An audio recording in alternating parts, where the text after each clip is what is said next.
Hey thinkers, welcome back to episode 103 of I've Been Thinking.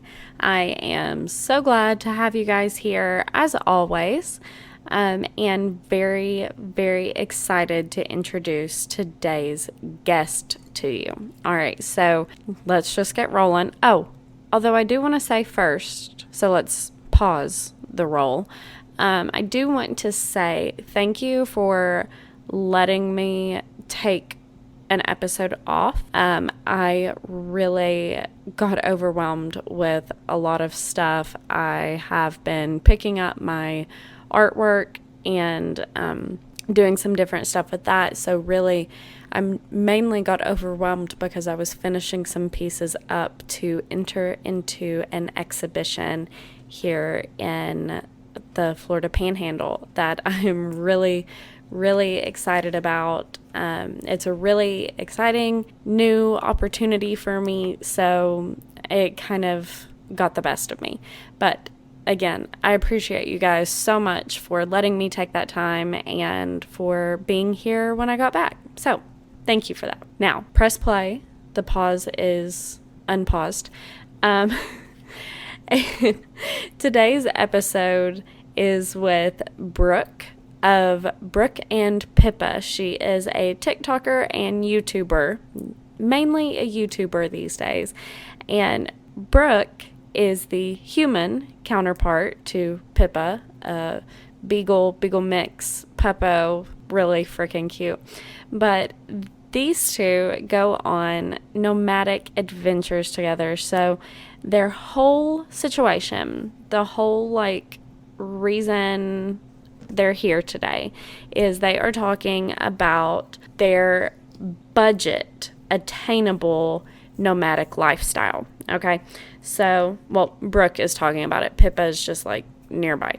So Brooke is telling us about how social media affected her journey. She tells us about what her goals have always been, and that one of her goals has for a long time to live on the road, to live a traveling life. So she was able to attain that. I will let you listen to the episode so you get all the details, straight from Brooke's mouth, straight in her words.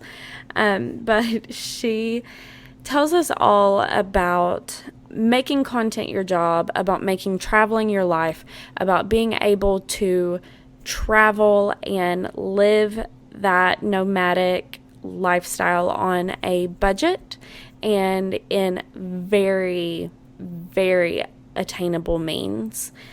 She tells us about safety on the road and with social media. She tells us about the dangers of the road, which actually are not nearly as much as you'd think they are. There's not nearly as many dangers as you'd think there are. I'm recording this intro kind of late at night, okay? So just bear with me, guys. And she really talks to us about the importance of community in everything that she does as a creator and as a traveler, and about how she has become an emblem of representation for some people. And I just think that is really incredible and really exciting to get to talk to her about that firsthand. So yeah, we kind of cover, as usual, a handful of different things in this episode, but it is a really good one. It's really interesting.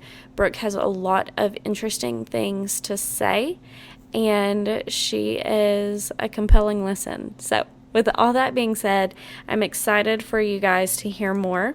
And don't forget, check out I'veBeenThinkingPod.com for resources, for links to Brooke's socials, to her YouTube, and for some of the highlights from today's episode. So, all that being said, thank you guys, and here's Brooke.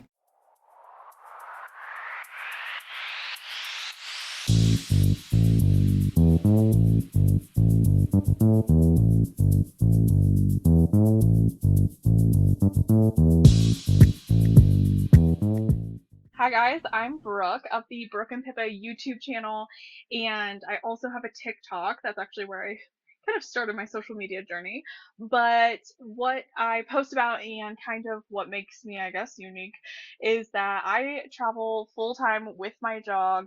We have been on the road since August of 2020, so we just passed 2 years of being on the road full time.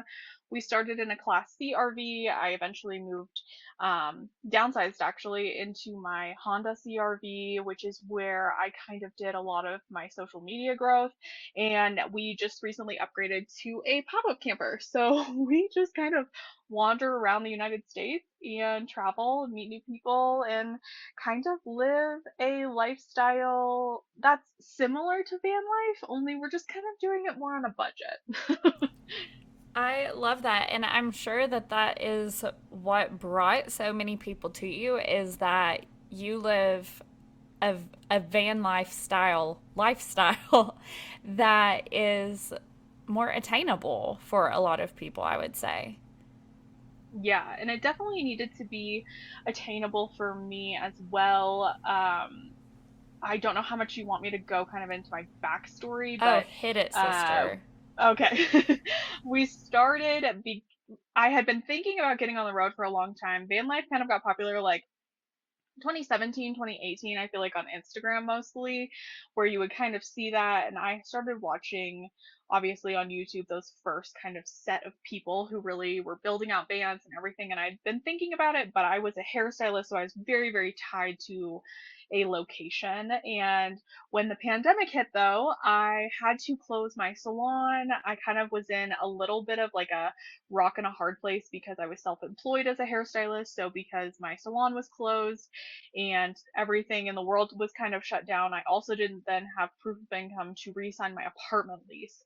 So I decided to sell everything and move into an RV and just kind of take the leap.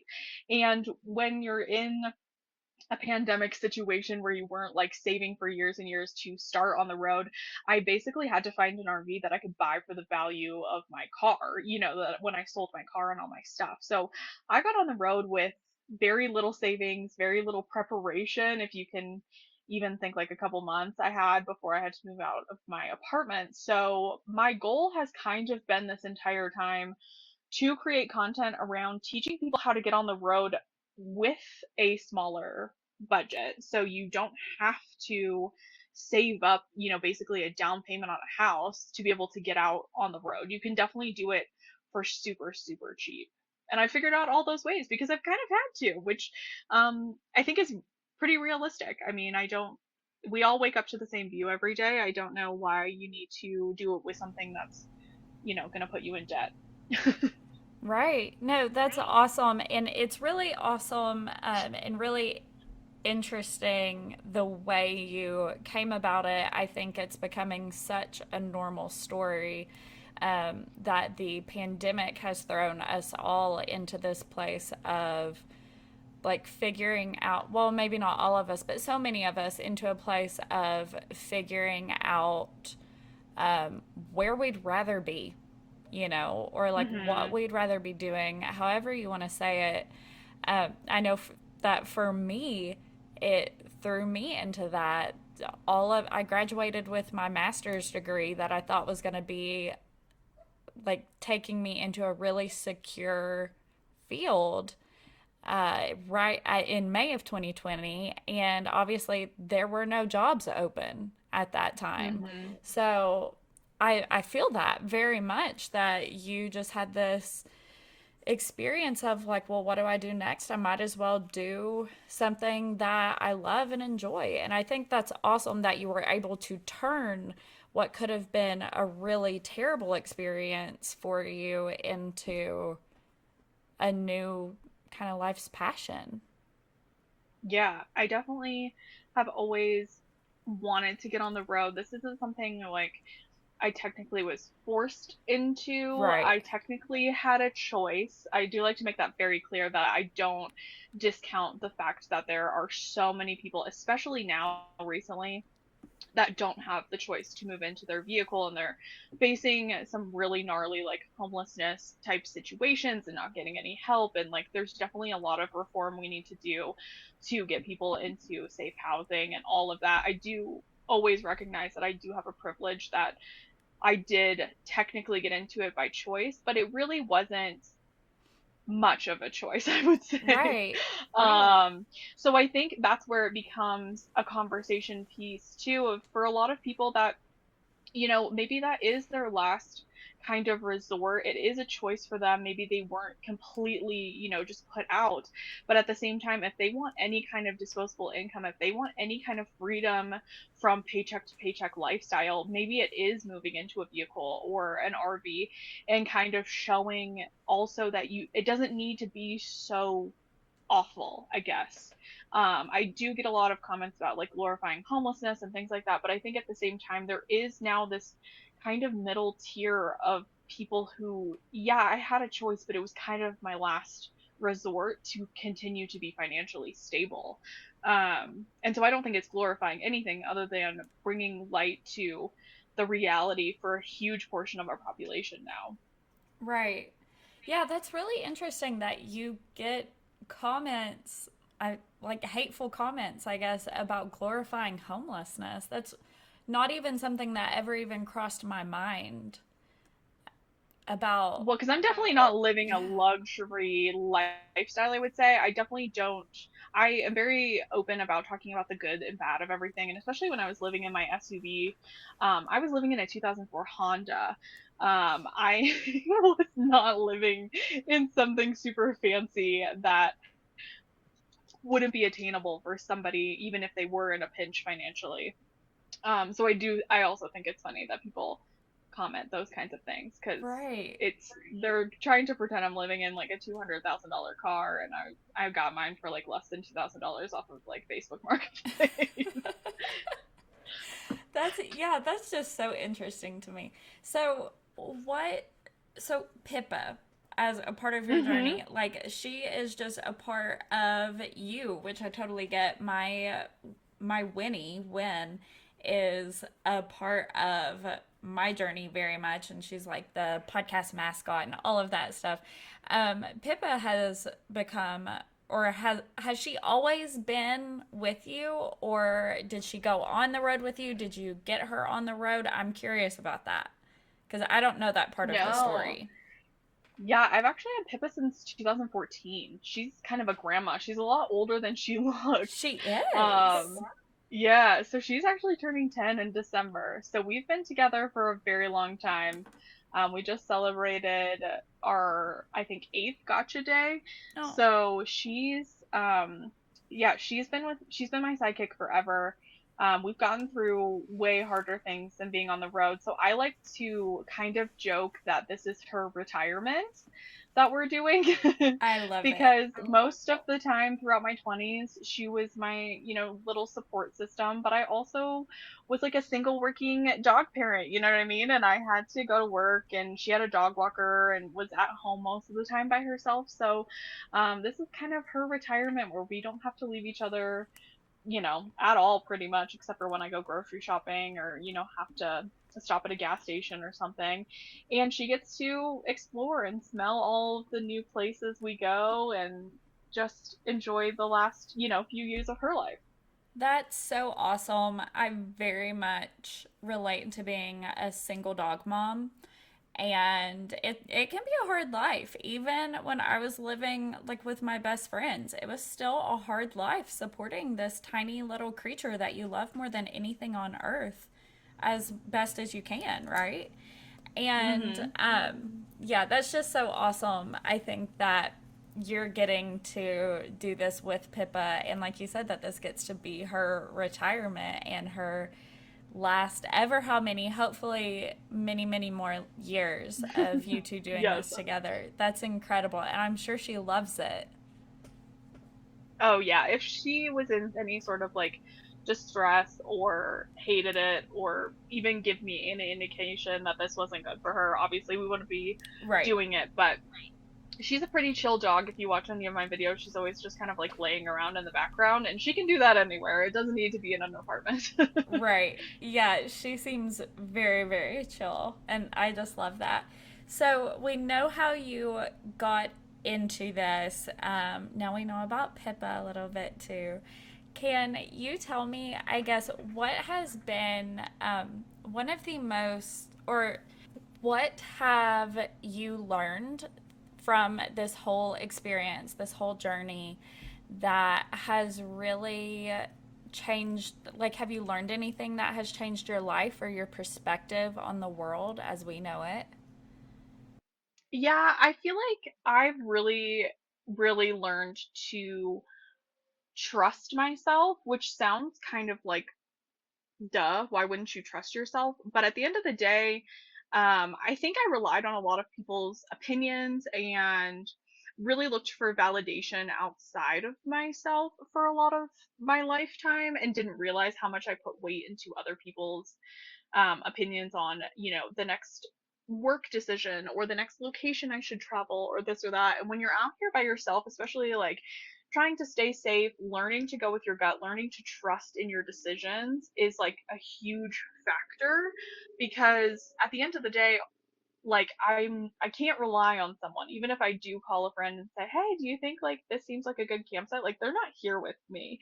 I have to completely rely on my own decisions based on weather, based on, safety, my gut, everything like that. And so it's just been such an eye-opening experience to like have that just unconditional trust with yourself that I think I wouldn't have probably ever developed, or at least not this early in my life, if I hadn't gotten on the road.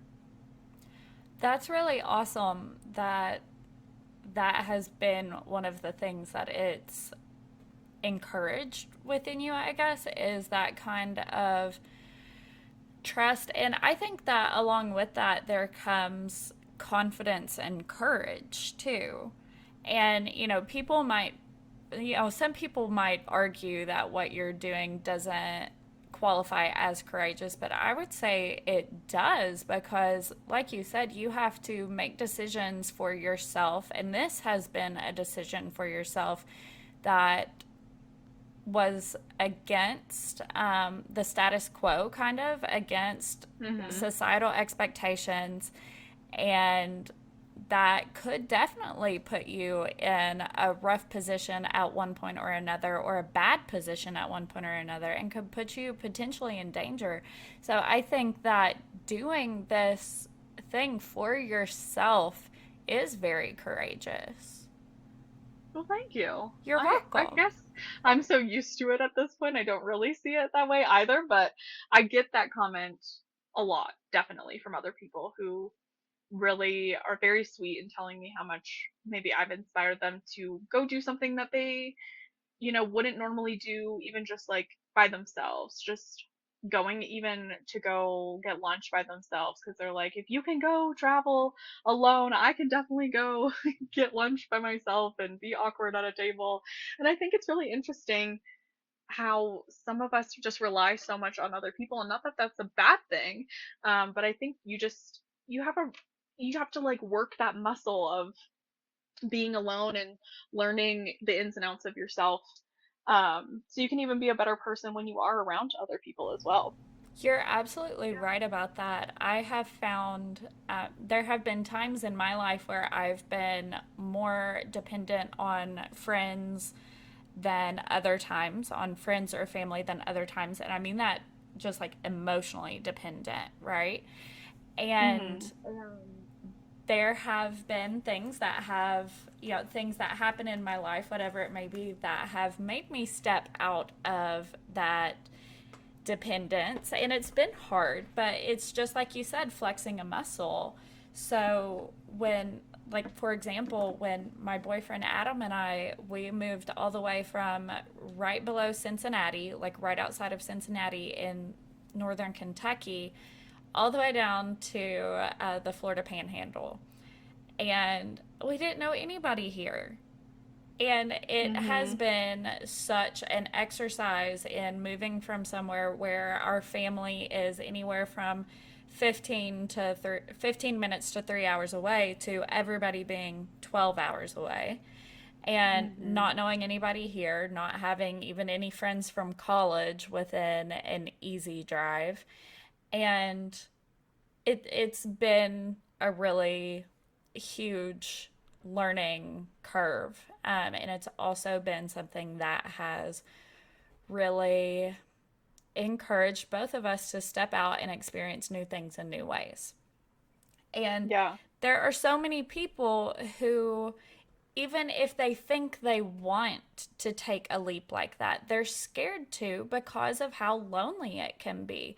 So I think it's Hmm. incredible to see you putting that out there in the way that you are, because clearly people are being inspired by that, and like you can put that out there and help change people's lives.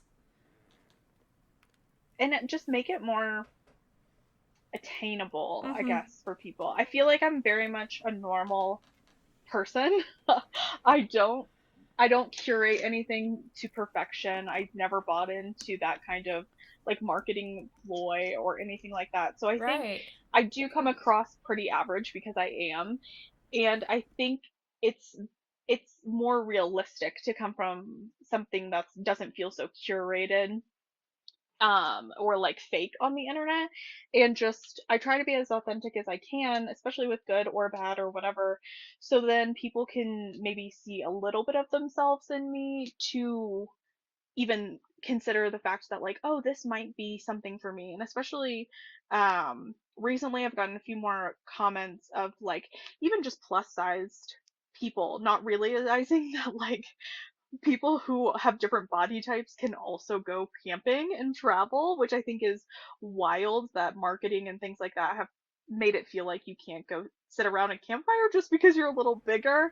I Yeah. think that kind of stuff, it's so wild that so many different groups of people don't have representation in the travel community or in the outdoors community, that I didn't even know I was kind of stepping into that role either, that somebody needs to see that so they can feel like they can do it too. Absolutely. That's so. I think that it's really incredible when people step into a role like that accidentally, that they don't even realize there is a spot for them to fill, and they just so Hmm. naturally, as it seems you have done, you have just so naturally stepped into this niche of being a person so many people need to see represented. And it's shocking to me, but I mean, I'm glad that everybody's found me. It's so sweet that people are so receptive, but it is interesting that when those things kind of happen. It's a little hard to get Absolutely. used to. No, that would definitely be hard to get used to. Yeah, I can't even imagine or relate to that. I don't think where I stand right now, because that is just such that it's probably really special too. Hmm. Yeah, because I definitely have always been a person who I it sounds so cliche, but I think it's what happens for a lot of people on the internet. But I had, friends growing up. I had success before in other jobs and things like that, but I never really had my thing, just like a Right. lot of people can relate. There's the people who tend to fall into these social groups very naturally, and then there's people who are a little, gotta try a little harder. Maybe we had like one or two best friends, but we never felt like we had like a community. And it's so interesting, the second you download TikTok or get on YouTube, all of a sudden, all these people that share interests with you and share your mindset or things like that, all of a sudden they can find you via the internet, and they kind of appoint you as their person of inspiration or their go-to for information. It's so interesting that people like kind of see me as some sort of like travel authority when I'm just somebody who figured it out. I just watched other people as well. I don't think there's anything about how I do things that's super, super special, but it's interesting how the internet works, because I think that's the fun part too, is that anybody can do TikTok, anybody can YouTube. I totally wholeheartedly believe that. I don't think you need to have some sort of special quality other than maybe consistency, because your people will find you. Like, there's enough people out there that you can find your people. And I've made so many friends doing this and so many connections that, especially within the travel community, kind of like you said, when you moved, you do have to put yourself out there in a different way. And when all of your friends travel, it's a different way to meet people. And you can't just, I don't know, I guess you can just walk up to people at their campsite, which I don't recommend. But it's just interesting that, like, even just through social media, you can find all of these people that share your interests so easily and meet up. And it's like no time has passed that you can, be friends with them. Right. Yeah, that's really awesome. So, social media has been a really important resource for you, I I would guess then. I feel like I hate giving TikTok this credit, but TikTok definitely changed my life. Like, it was what brought me that first wave of people and kind of got me inspired to continue to create content. I feel like YouTube has always been my goal for the monetary part. Like, I would always wanted to do YouTube as a job, but TikTok definitely brought that social aspect, especially like, I think I only really started in June of 2021. I got on it on the pandemic, like with throughout the pandemic, just like with my personal account. But I didn't start Brooke and Pippa until June of 2021. So it's only been a little bit over a year, and I feel like my entire life has changed. Yeah, for sure. I'm sure it has.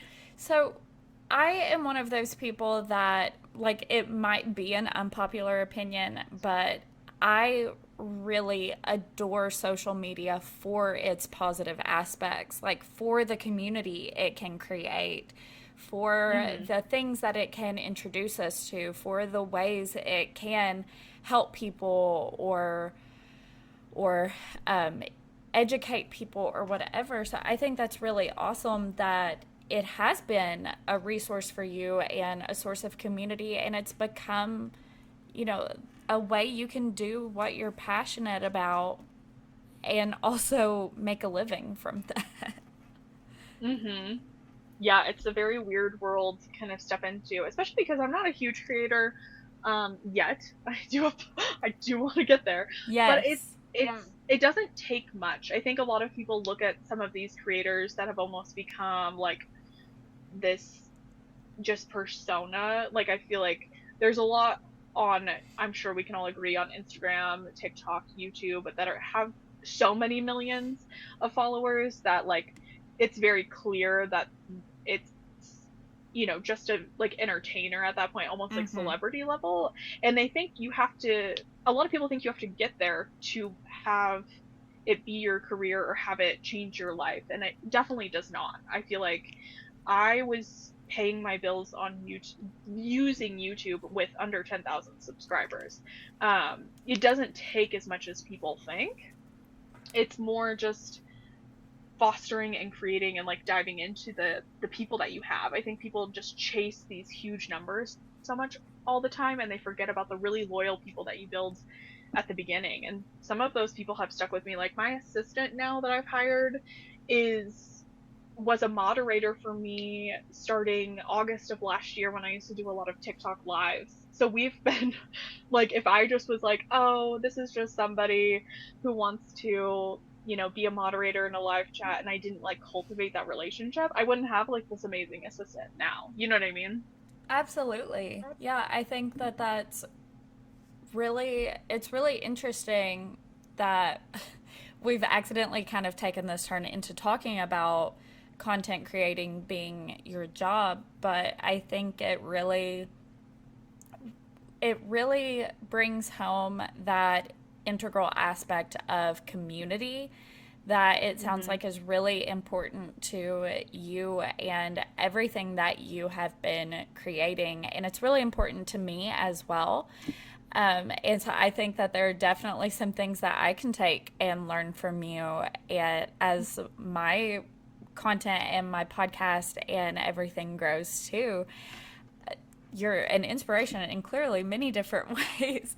But I think Aw. it's really awesome that you have taken members of your social community and you have grown with them in this way that even now one is an employee and works with you to help you grow more. That's just really interesting, but again, really awesome and a really incredible use of community and fostering it to even new levels.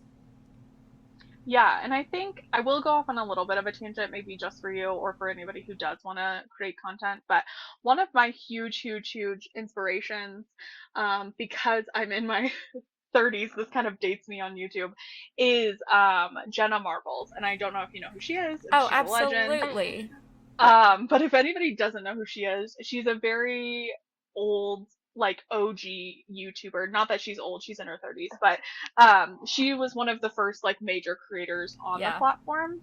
And since she was so unapologetically herself and maintained that throughout her entire career on YouTube, obviously, unfortunately, she's not on YouTube anymore, but she said always her goal was that she just wanted to make enough money to, never have to leave her dogs every day. And I felt like I really resonated with that. And I was like, okay, if I ever get online, I really want to be myself and I want to have the connection that she, at least came off. Like I never would watch one of her videos and think, oh, she's just like this crazy huge YouTuber. She would never care what people, wanted to see in her content or that she really knew her role in what she was doing. And obviously hers was very entertaining and like comedy based.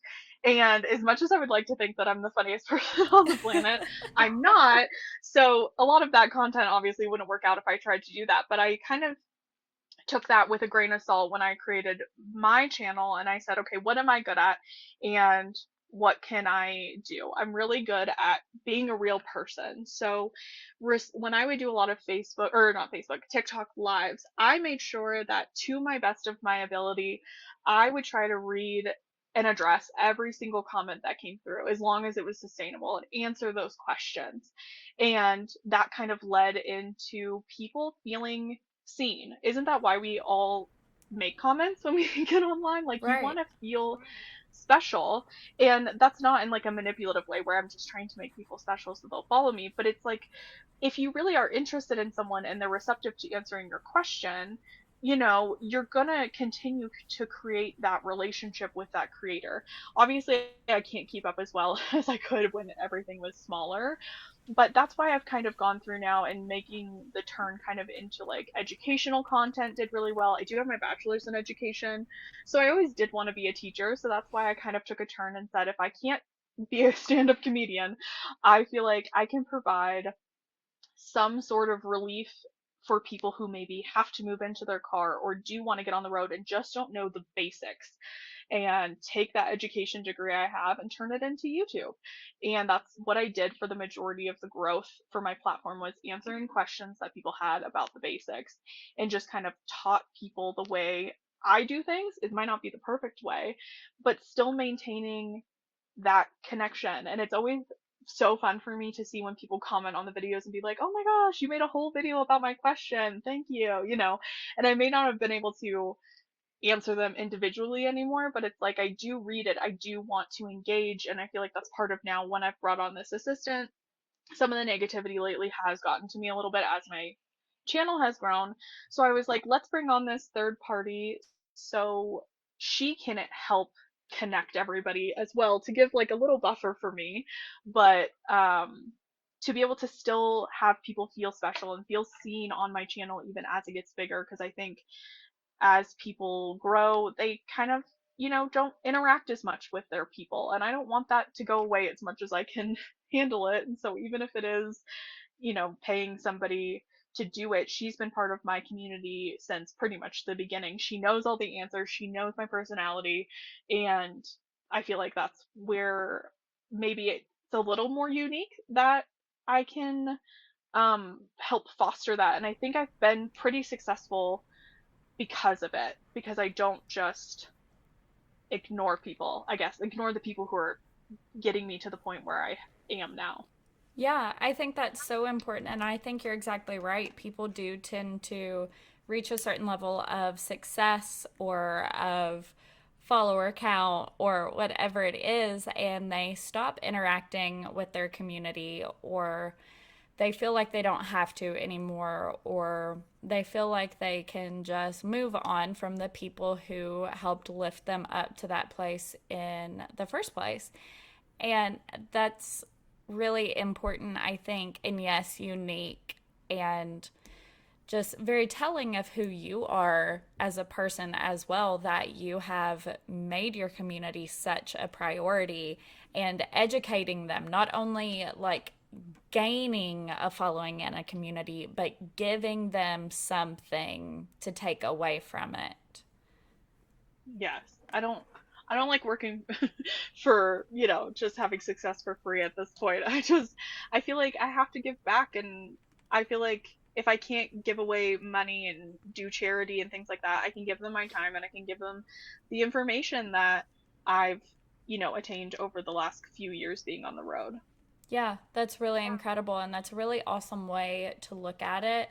I think that this is totally just like a like personal belief, is that I think that a lot of creators are going in that direction in reality, because they realize that not everybody is down to just feed into these weird, obviously people still are, but into these weird entertainment machines of creators that, like, what do you actually do? What do you actually give us in return Hmm. for the monetary value that we give you as consumers?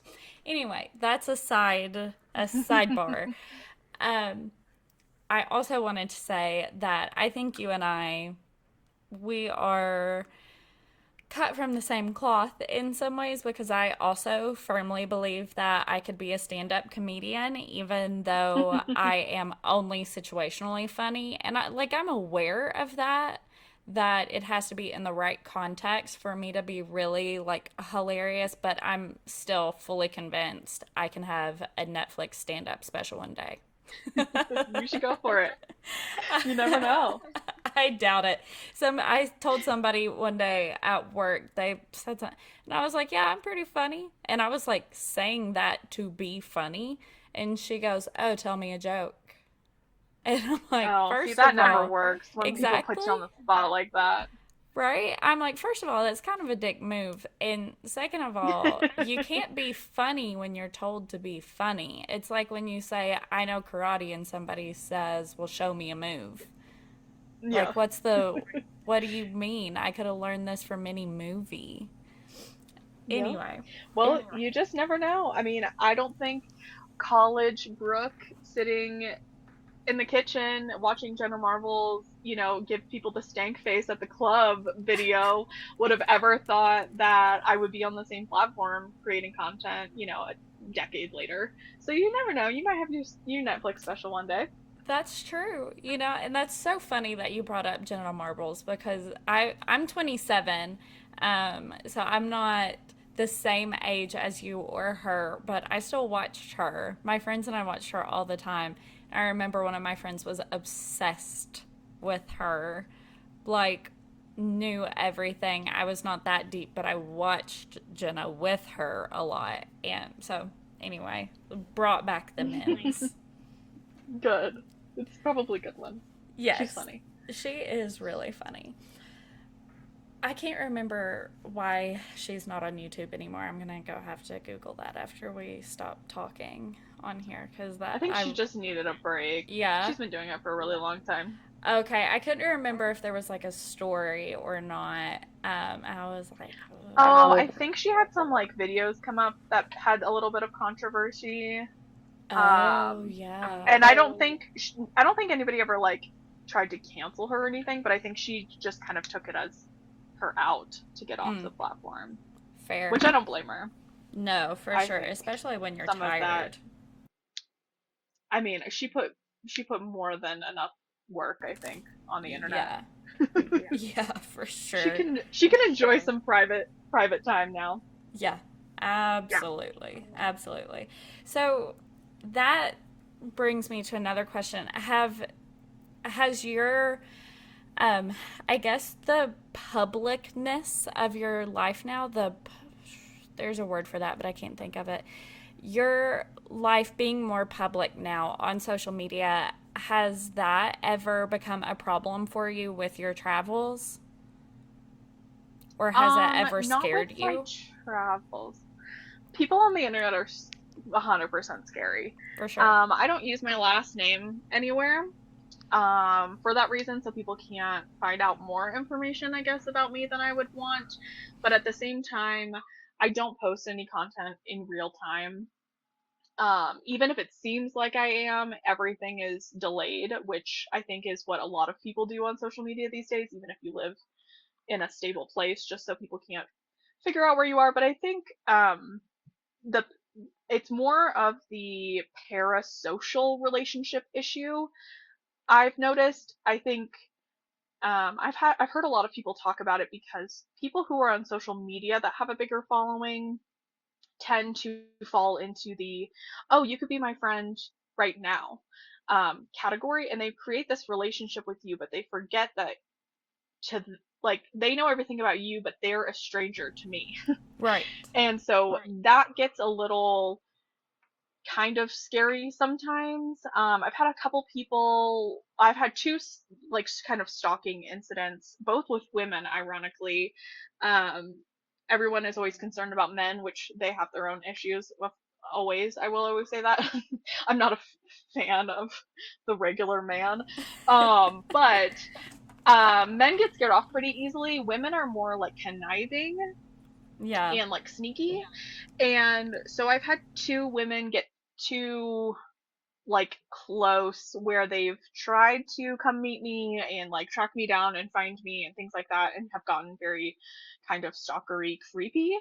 And I don't love that. So kind of when that started to happen, even when I am live streaming, I block out my view so people can't see even any detail. So whether I'm in my car or whether now I'm in my camper, you're just kind of seeing the car or the camper as the background and not like the outside. Um, and I don't ever give out even the state that I'm in. So my moderators are pretty good about like shutting that down with people anymore.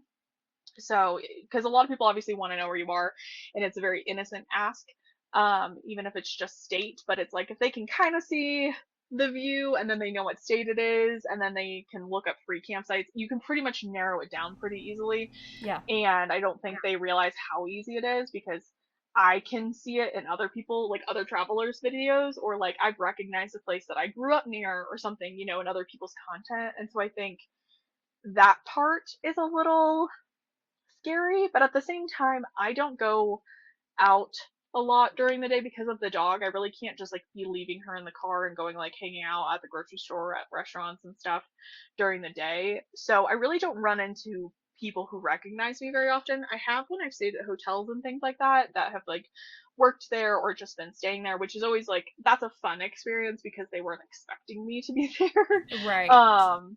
They're not like trying to come find me. But there are a lot of people who I think in their mind, they think they're being very nice by offering like their property to park on or their house to stay at. But I think they forget like first rule of like stranger danger. Don't go to a stranger's house. Yeah. Like I think they know they're a good person, but I don't know if they are. So um sometimes I feel like my boundaries with that to those people who think they're just being nice come off very harsh, but it's more just keeping myself safe. Absolutely. Absolutely, it is. And I think that your point of they know you very well, but you don't know them at Mhm. all, that follows through with all of that. Like these people know you, or at least they think they do. And they Mhm. know this person that you are on the internet. They think that they know you're a great person, which you are, but they think all of these things about you and they feel like they would be fine having you at their house, but like you said, they forget that you do not have this same relationship to them. Yeah, and I feel like because I am mostly camping, I travel camping style. I think they don't realize how vulnerable that is for Mm-hmm. people to want to meet up in a secluded place and like hang out. Yeah. Because this is still my home. Like, I don't want to just have someone walk up and have to open the door and like give them a tour, just the same way as you probably wouldn't want someone to stop by your apartment right now that listens to your podcast because they were in the neighborhood. It still feels invasive to where I have to be pretty clear on like, if you see me out, if you see me walking with the dog, if I'm at Walmart, like, fine. Like, I don't care to say hi. I don't want to obviously put off anybody who does support me because of that community aspect. But it's like, if you recognize where I am, don't come to my campsite at night and like want to come hang out. Like, that comes off super scary. Just the same way as Yeah. if somebody came to your apartment at night and knocked on the door and said, "Hey, I follow you." Like, we would be such good friends. And it's like, would we? Because I would never show up to somebody's house like that. Yeah, that's just a really fucking weird thing to do in general. Like the fact that people think Yeah. that's okay is beyond. Yeah, and it puts me in a really vulnerable position where a lot of people are like, "Would you ever do like meetups and things like that?" And I feel like I don't feel comfortable with it yet. And I feel like it's just going to get worse the more the more things grow, but I've never felt comfortable like giving a place and time to like come find me. Yeah, that can be really problematic. Well, and this is my last question for you, and it's more Yeah. for the listener than anything is if you were not a content creator, if you were not a public figure essentially at this point, and you were still doing this camping nomadic lifestyle, what say would there be any different safety measures that you'd be taking, or what would you suggest to the listener if they want to get into this kind of life? I would say practice. I always, always, always talk about practicing. Do not sell all your stuff without ever spending one night in your car, in your new RV, in your van, whatever you want to call it. Um, I traveled without being on social media for almost a year before I ever made my account. So I can answer like that question as well of like what safety measures I took. And at the end of the day, I actually feel like I took more during that time when I was alone because no one would know I was gone, which sounds bad. No, that's a But I really think awesome point though. being in the public eye, if people in these camping areas maybe don't ever approach me, but they do recognize me and they do recognize my rig. And if you think I've had another whole year under my belt, and I think it seems like you're very much alone, but a lot of people follow the same pattern of states they go through, especially if they follow the weather like I do. So I do see a lot of the same people. Like, even at my campsite now, I just camped near this other person in another state a couple weeks ago, and because the weather's good, I saw them show up like mid last week, and I recognized their rig because we were neighbors before. You know what I mean? So like there's Right. people kind of watching out for you. But at the end of the day, if I just stopped posting, if I just like went completely ghost on the internet, at least it would raise some eyebrows, I guess. Or like maybe someone would like call in a wellness check or like contact my assistant and see like what's going on. And if she can't contact me, I have now all these people who would try to find me. Whereas before, I was traveling like alone and I really wasn't posting it because I was nobody, you know what I mean? And I was just like, Mm-hmm. well, my friends and family, they're not super supportive of it, which is a different thing. But like no one would kind of know where I was if something went wrong. And so I feel like I was much more nervous about traveling then. Whereas the actual having a following did actually bring me, as much as I don't want strangers to come seek me out. There are people who are in this community now that we all know who each other are. We kind of can look out for each other. So I do feel a little bit safer now than I actually did before.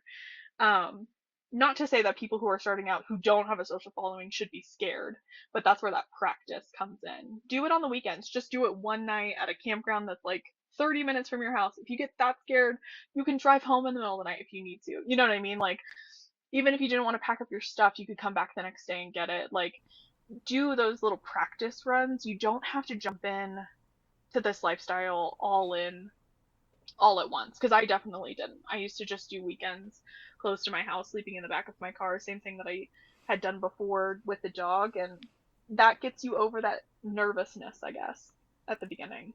I think that's really great advice, and I think it's really awesome, but also really interesting that your following has given you such a sense of community and safety. Just even as it can be scary sometimes, which is what that's kind of just the human condition of living in any kind of society, I guess. That's almost what we create for ourselves on the internet is our own little societies, our own little social circles and institutions, and safety can be a part of that, as can danger. Hmm. But that's awesome that it has given you a sense of security. I think it's exactly the same kind of thing that we saw with Gabby Petito going missing when she Hmm. stopped posting, people noticed. Yes.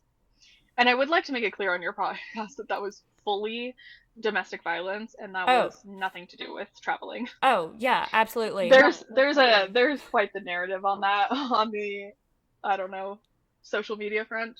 That had nothing to do with traveling in a van. That is domestic violence that happens unfortunately daily to hundreds of thousands of women all over the country. So that was such a tragedy, and I just can't get over that part. But yeah, you have to watch out for people. Sometimes, you know, being on the road does bring out different sides of people for sure. So if you are getting on the road with a friend, even or a partner, you have to really make sure that just the same way as traveling through an airport. They always say like travel with your partner beforehand. How do they handle those stressful situations? Being out here isn't super easy all the time, and I would hate for any other women to end up in that situation, even though unfortunately we don't have enough mental health for men or for even police officers or things like that to recognize the signs when there was clearly an issue, and all of that could have been prevented.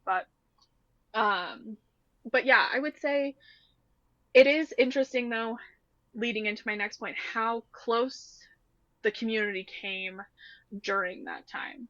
Mm-hmm. um, because people forget that just like living in an apartment complex or in your job or whatever, you have a community around you whether you realize it or not, whether you're actually actively participating in it or not. And the same thing happens in the travel community.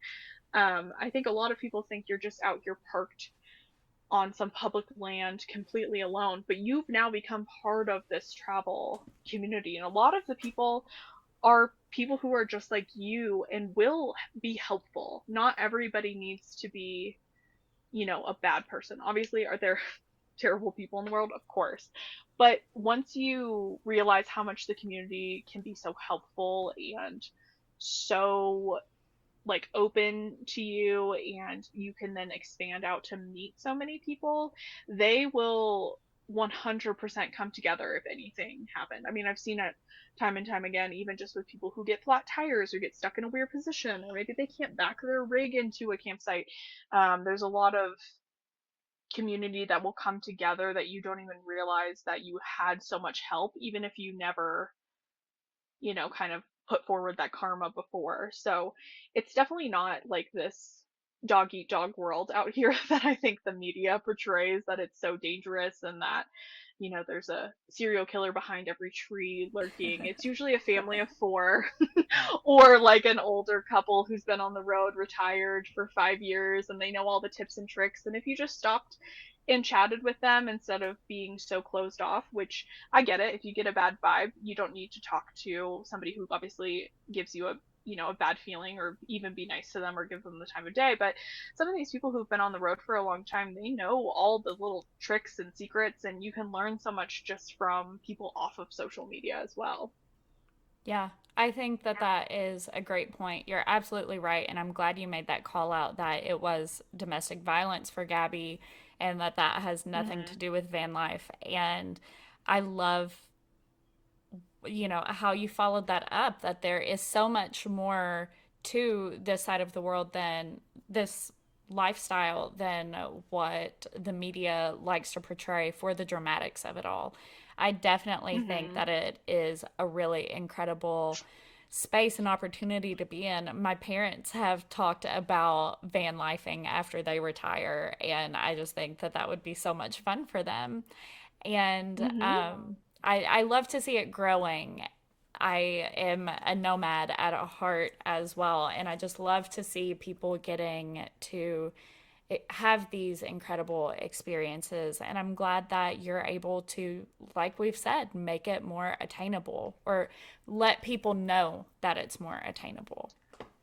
Yeah, you definitely don't need to wait until you've made a certain amount of money or could take a certain amount of vacation time or saved up a down payment for a house basically and put it into a van and go full time. Like even just taking, a road trip to a state park that's maybe a couple hours away or something can be so much fun of an experience. And campgrounds are super inexpensive, especially the state-owned ones. You can Mm-hmm. stay for like a week for under $100. Like that's less than a hotel room. Sure, do you have to, rough it a little bit? Yeah, but what a attainable way to get to see something different and get out of your environment a little bit and meet some new people or have some new experiences. Get off your phone.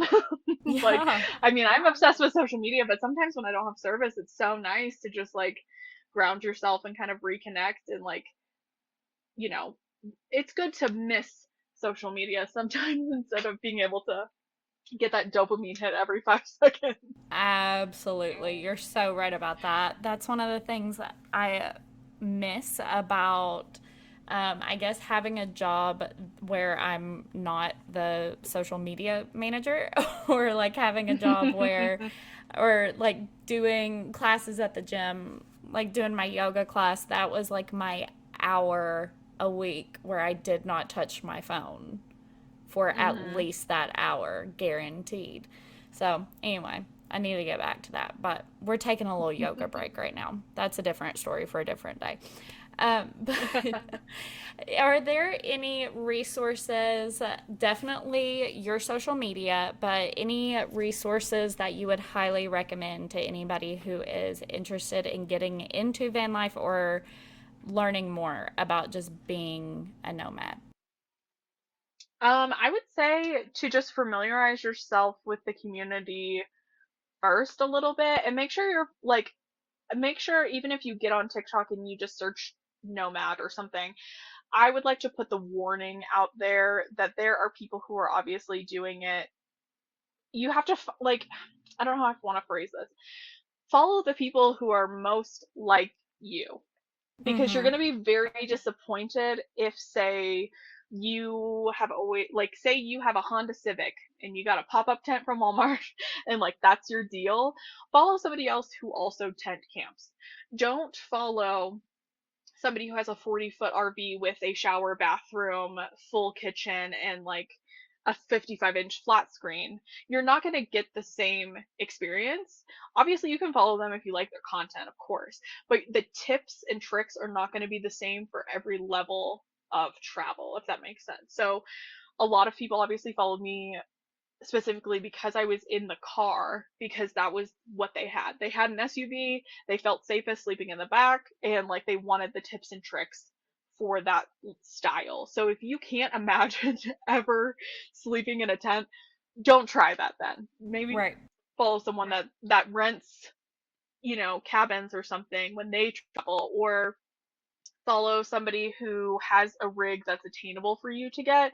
Don't, I guess, get your hopes up too high because amenities do make all the difference when you're out here as well. So I would just say be realistic when you're doing your research of what you would potentially be doing or try multiple types, maybe try to go tent camping and know that because you watched a couple car campers that you can set up a mattress in the car in case you get scared so you can go sleep in the back of your car. You know what I mean? Like Mm-hmm. you can follow multiple things, but just make sure you kind of think through who you are as a person before you expect perfect van life, but you just have, a $99 tent from Walmart.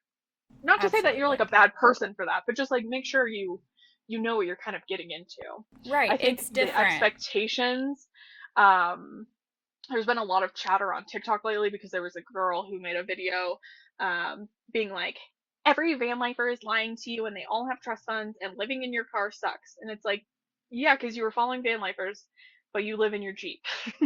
Yeah. Hello? Like, and they have a roof, they have like a $4,000 rooftop tent, and I didn't even have that nice. And I was like, okay, but rooftop tenting is different than van lifing. Like, Mm-hmm. you have to be realistic. Like, and if you don't have a remote job or you don't have the budget, you have to follow the right people. Just follow the right people. Make sure you're, really researching the people you're following too. Because these days, sometimes people are only trying to sell you things, or they're trying to you know, kind of commit people too early on. Like, I quit everything and just jumped in. I never spent the night in the van until it was completely built out. You can do it too. And it's like, I don't recommend that at all. Mm-mm. Please sleep on the ground first. See if that's okay, because that might be your plan B one day if you can't afford a hotel because your car broke down or something. Like, if you're Yeah. gonna jump in, do your research.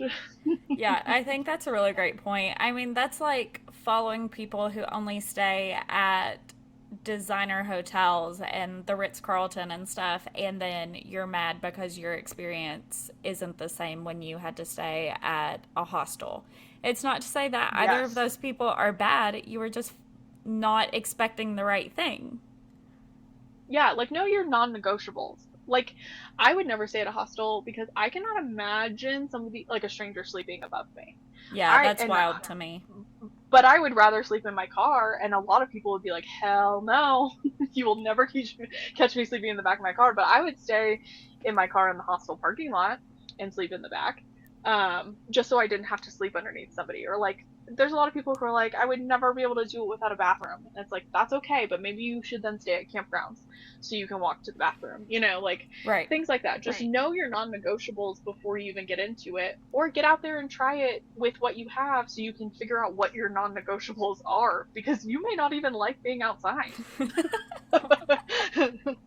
You may not like the outdoors as much as you think you That's do. an awesome point. That is really good.